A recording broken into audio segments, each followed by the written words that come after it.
हमारे चैनल को सब्सक्राइब करने के लिए सब्सक्राइब के इस बटन को ऐसे दबाएं, फिर नोटिफिकेशन पाने के लिए इस बेल आइकन को ऐसे प्रेस करें और ऑल नोटिफिकेशन को ऑन कर लें। धन्यवाद। वेलकम दोस्तों, एक बार फिर आपका एपिक एजू चैनल पर हम आपका स्वागत करते हैं और उम्मीद करते हैं कि आपका और आपके परिवार का सभी का स्वास्थ्य एकदम मस्त होगा, बिंदास होगा। और आज हम बात करेंगे हरियाणा की जो सरकारी भर्तियां हैं उसमें हम स्पेशल टारगेट कर रहे हैं टीजीटी भर्ती को। उसका प्रमुख रीजन है दोस्तों कि जिस तरीके से टीजीटी वाले भाई संघर्ष कर रहे हैं उनके पहले तो जज्बे को सलाम देना चाहिए। और उसके बाद हम बात करेंगे, इसमें सारी बातों पर आज हम इसमें चर्चा करेंगे। लेकिन वीडियो स्टार्ट करें उससे पहले मेरा हाथ जोड़कर मेरे सभी प्यारे प्यारे भाई बहनों से सभी से रिक्वेस्ट है कि यदि आप चैनल पर पहली बार आए हो तो प्लीज चैनल को सब्सक्राइब कर लें। और चैनल का सब्सक्राइब करने का तरीका मैंने वीडियो के प्रारंभ में बता दिया है, जो बिल्कुल फ्री ऑफ कॉस्ट है। और वीडियो को लाइक और शेयर जरूर करें ज़्यादा से ज़्यादा, ताकि जो हमारी आवाज़ है ज़्यादा लोगों तक पहुँच के और जो हमारा धरना प्रदर्शन और जो मीटिंग्स हैं वो कामयाब हो सके और टीजीटी रिजल्ट जल्द से जल्द हमें देखने को मिले और हमारे 7500 घरों में एक रोजगार की रोशनी हो सके। तो भाई बिल्कुल हम बात करेंगे आज टीजीटी भर्ती के बारे में, बात करेंगे मीटिंग के बारे में, बात करेंगे सीएम ने क्या कहा उस पर बात करेंगे। लेकिन साथियों सबसे पहले हम बात कर लेते हैं कि आज हरियाणा स्टाफ सिलेक्शन कमीशन के ऑफिस के सामने जो ये कह सकते हो धरना प्रदर्शन टीजीटी भर्ती का जो है भर्ती के जितने भी अभ्यर्थी हैं उनका धरना प्रदर्शन जो है स्टार्ट हो चुका है। एक तो आज हम खुशखबरी भी है और दुख खबरी भी है, दोनों ही बातों का हम करेंगे कि देखो टीजीटी भर्ती के जितने भी है और बहुत ही अच्छे दूर दूर से अभ्यर्थी आए हैं और काफी संख्या में बच्चे आए हुए हैं। ठीक है, काफी संख्या में बच्चे आए हुए हैं। लेकिन एक कड़वी सच्चाई ये है कि एक बहुत बड़ी संख्या में नहीं आए हुए, बहुत बड़ी संख्या में बच्चे आज नहीं पहुंचे हैं अब तक धरने के लिए। अब आप बोलोगे कि सर किस प्रकार से दो तरीके की बात कर रहे हो कि काफी संख्या में तो बोल रहे हो लेकिन बहुत बड़ी संख्या में नहीं आए, ऐसा क्यों? क्योंकि भाई उसका भी रीजन है कि भाई आए हैं, उम्मीद से ज्यादा आए हैं, ठीक है बच्चे, लेकिन जितने आने चाहिए थे उतने नहीं आए। ये लगाओ कि 7575 परिवारों को जॉब मिलनी है, इसमें से आप ये लगाओ कि कम से कम 200-250 बच्चों की तो ठीक है गैदरिंग मुश्किल से हुई होगी, इतनी हुई भी नहीं है। आज बहुत ही कम गैदरिंग हुई है, ठीक है बहुत ही कम हुई, हालांकि गिने तो नहीं है हमने वहां पर, ठीक है। तो हम वहां पर लेके अपडेट वहां की लेके आए हैं। तो फिलहाल क्या है, बच्चे बहुत कम है। यदि आपको सक्सेस करना है, आपको जो धरना है, धरना आपको धरना यदि क्या है सक्सेस करना है तो 7575 परिवारों में से कम की मैं बात कर रहा हूं कि कम से कम, ठीक है कम से कम यदि हम बात करते हैं तो 5000 बच्चा, यदि 5000 स्टूडेंट आ जाएं और 5000 स्टूडेंट के साथ उनके कम से कम 2-2 घर वाले आ जाएं, 2-2 घर के सदस्य आए, 2-2 घर के सदस्य आए, तो आप अंदाजा लगाओ कि 5000 स्टूडेंट, ठीक है, और 10,000 उनके परिवारजन, ठीक है, तो 15,000। यदि ये आंकड़ा एक दिन भी यहाँ इकट्ठा हो गया, इतना एक दिन भी, आपका रिजल्ट एक दिन में ही क्या है आपको रिजल्ट देखने को मिल जाएगा। लेकिन अभी सिचुएशन क्या है, मैं हर सिचुएशन पर आपको लेके जाऊंगा, ठीक है। पहले क्योंकि आज जो मैं बात कर रहा हूं कि 2 ग्रुप में बटे हुए जो बच्चे वो लग रहे हैं, वो कैसे लग रहे हैं, तो उससे वहां मैं आपको लेके जाऊं। तो सबसे पहले बताऊं कि जो आज जो टीजीटी के जो मीटिंग थी, टीजीटी वाले, ठीक है, जितने भी अभ्यर्थी हैं इनकी आज मीटिंग हुई हमारे सीएम साहब सैनी साहब के साथ। सीएम सैनी के साथ। ठीक है, तो बच्चों ने पूछा, सबसे पहले बच्चों का तो क्वेश्चन यही था अभ्यर्थियों का कि एप्लीकेशन लगी या नहीं लगी। तो आपकी जो एप्लीकेशन है वो अब तक नहीं लगी है। एक तो ये अपडेट है कि एप्लीकेशन नहीं लगी है। तो जब सीएम सैनी साहब की ये बात अवगत कराई गई तो सीएम सैनी साहब ने आगे फोन कर उनसे फोन पर बात की और पूछा कि एप्लीकेशन क्यों नहीं लगी है। तो उन्होंने कहा कि हम जो लीगल जो प्रोसेस है, हमने अपनी लीगल प्रोसेस है वो स्टार्ट कर रखी है। ठीक है, स्टार्ट कर रखी है, अब उसमें देखते हैं क्या होता है, कब तक ये लगती है। ठीक है, फिर जो सीएम साहब है, सीएम साहब ने एक बात और स्पष्ट कर दी सीएम ने कि एक बच्चों को बोला कि भाई आप एक बार आप आश्वस्त हो जाएं और आप बिल्कुल मतलब ये हो जाएं कि बिल्कुल शांत मन से अपने घर जाएं और कोई भी ऐसी कार्रवाई ना करें जो कि प्रशासन के या सरकार के विरुद्ध हो। यानी मैं बता देता हूं सीएम सैनी का क्या कहना था, पहले उनके वाक्य पूरे करता हूं।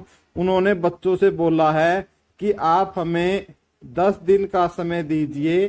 ठीक है, 10 दिन का समय हमें दीजिए, हम आपका जो भर्ती है उस पर बहुत ही गहनता से विचार करेंगे। ठीक है, और अधिकारियों से इसके ऊपर बात करेंगे और आपकी भर्ती को पूरा करेंगे। ऐसा आश्वासन सीएम साहब की तरफ से, ये आश्वासन आज मीटिंग में मिला है। ठीक है, तो ऐसे आश्वासन कितनी ही मीटिंग हो चुकी है, मिले हैं, लेकिन सीएम सैनी साहब ने बोला है कि कोई भी ऐसा काम न करें जो कि सरकार के विरुद्ध हो, प्रशासन के विरुद्ध हो या कोई गलत कार्य हो। यानी कहीं से कहीं ना कहीं सीएम साहब के कानों में बात गई है कि जो टीजीटी वाले बच्चे हैं उन्होंने कहीं ना कहीं आज धरना प्रदर्शन एचएससी ऑफिस पंचकुला में स्टार्ट कर दिया है। कहीं ना कहीं उनके पास ये खबर जरूर पहुंची है, इसीलिए उन्होंने आश्वासन दिया है और 10 दिन के लिए उन्होंने बोला है कि भाई 10 दिन के लिए आप चुप बैठ जाओ, सभी के सभी अपने घर चले जाओ।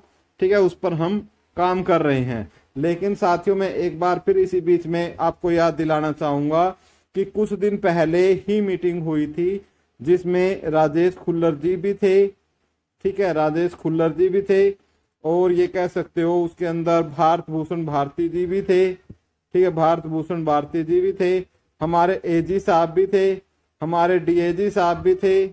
ठीक है, और सेक्रेटरी विनय कुमार भी थे। ठीक है, उन्होंने ये बोला था, इस मीटिंग में इन अधिकारियों द्वारा एक बात बोली गई थी कि आप अब घर चले जाओ और कोई भी धरना प्रदर्शन या अन्य कृत्य कार्य ना करो। जो आपका रिजल्ट है, जैसे ही वर्डिक्ट आ जाएगी उसके हम 48 आवर्स में रिजल्ट निकाल देंगे। ठीक है, हम आपको रिजल्ट दे देंगे। लेकिन साथियों 48 आवर तो छोड़ो, आज 15 दिन पूरे होने को हैं, रिजल्ट नहीं आया। तो अब कहाँ गई इनकी ये स्टेटमेंट, कहाँ गई इन अधिकारियों की जुबान? इनका कार्य क्या होता है भाई? हमें आश्वासन देकर वहां से डिगाना होता है और फिर कोई कार्रवाई नहीं करती। सेम यही कार्य हमारी भ्रष्टाचार जो पुलिस है उसका भी यही काम होता है, वो भी इसी प्रकार से आश्वासन देकर आगे बात को टलका देते हैं। ठीक, ये अधिकारी भी वही काम कर रहे हैं और जो सीएम साहब है हमारे, वो भी इस समय हमारे साथ यही कृत्य, ये कह सकता हूं मैं, एक गंदा कृत्य हमारे साथ करने का काम कर रहे हैं। अब मैं आपको बता देता हूं कि जो कुछ बच्चे हैं, अब जो टीजीटी हैं, टीजीटी के जो साथी हैं, वो आपस में न भिड़ें। एक तो आपस में किसी बात को लेकर बैर विरोध ना करें। यहाँ कोई हमारे प्लाट नहीं कट रहे। ठीक है, आप लोगों को नौकरी चाहिए तो क्या है भाई, मिलजुल कर ही काम करना पड़ेगा, मिलकर काम करना पड़ेगा। क्योंकि भाई बंद मुट्ठी, तो ये कहते हैं खुली मुट्ठी 1 रुपए की नहीं, बंद मुट्ठी 1.25 लाख की। तो वही बात आ जाती है, हमें सबकर इस पर मिलकर करना होगा। अब प्रोटेस्ट पे जो बैठे हैं, अब कुछ तो बच्चे जो एक दल के बच्चे हैं, जो एक जिसका ग्रुप ए है, एक ग्रुप इस प्रकार से 2-2 ग्रुप, और ये ग्रुप भी बनाने का काम किसने किया है? सरकार ने किया है। क्योंकि सरकार ने क्या हमें बांट दिया आपस में, ताकि सारे एकदम इकट्ठे ही ना हो। जब तक इकट्ठे नहीं होंगे सरकार पे कोई जोर नहीं पड़ने का। तो इसलिए सब ए और बी को सबको क्या कर लेना है, अब मर्ज हो जाना है और सबको मिलकर इस प्रोटेस्ट में आपको भाग लेना है। चाहे कोई यूट्यूबर आए, कोई टीचर आए या ना आए, ये आपकी लड़ाई है, खुद की लड़ाई है। खुद इस लड़ाई को लड़ी जाओ, ठीक है। आपको जीत निश्चित मिलेगी, लेकिन उसके लिए सबको आना होगा। और फार्मूला मैंने बता दिया कि यदि 5,000 बच्चे भी आ जाएं और साथ में घर के कम से कम बोल रहा हूं मैं 2-2 सदस्य भी आ जाएं, तो ये भर्ती पूरी एक दिन में हो सकती है। इतना प्रेशर इनके नाक में दम आ जाएगा। यदि 15,000 बच्चे, 15,000 की गैदरिंग, ठीक है, 15,000 की गैदरिंग HSC ऑफिस के सामने हो गई तो ठीक है। और ऐसी बात नहीं है, हर चीजें आपकी नोटिस हो रही है, जहां मीटिंग हो रही है हर चीज के संज्ञान में सरकार है, लेकिन भर्तियां करना शायद इनको जरूरत ही नहीं है। क्योंकि आपने स्टेटमेंट कल एजी साहब का स्टेटमेंट देख ही लिया, स्पष्ट कर दिया कि हम सुप्रीम कोर्ट में जा रहे हैं। तो जिस सुप्रीम कोर्ट में जाएंगे तो कोई एप्लीकेशन वगैरह नहीं लग सकती, और ना ही एप्लीकेशन लगेगी और ना ही 95 में से रिजल्ट आएगा। कुछ स्टूडेंट बोल रहे हैं ना कि जैसे ग्रुप डी का रिजल्ट ऐसे निकाल दो, ऐसे नहीं निकल सकता, क्योंकि आपका जो मामला है वो कोर्ट के अधीन है।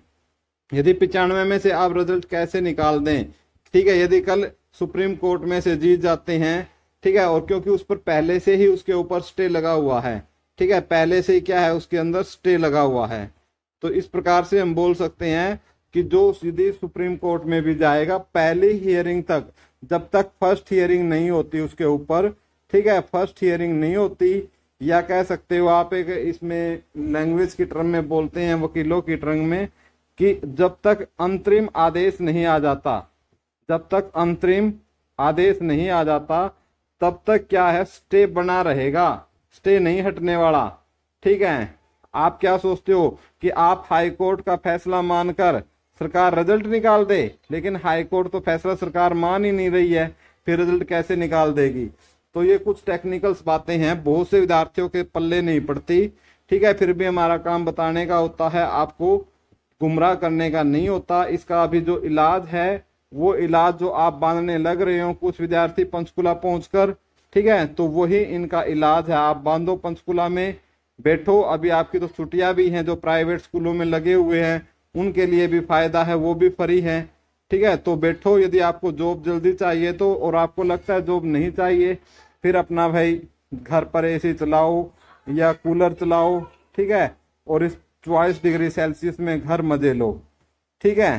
जॉब के मजे लेने हैं, ठीक है, तो पंचकुला पहुंचो, ठीक है, और अपने भविष्य में मजा लो। अब तो यहाँ क्या है 15 दिन के मजे हैं, यहाँ फिर सारी उम्र के मजे हैं, बच्चों तक के, ठीक है, बच्चों तक के। अब आपको डिसीजन लेना है कि क्या करना है क्या नहीं करना है। बाकी लंबी वीडियो बन जाएगी, यहीं तक आपके साथ बातें साझा करनी थी। तो वीडियो पर जुड़े रहने के लिए आपका बहुत बहुत धन्यवाद। वीडियो में कोई आपको गलत बात लगे तो लिए उसके लिए हम माफी चाहते हैं। साथ में वीडियो को लाइक और शेयर जरूर करें। धन्यवाद साथियों।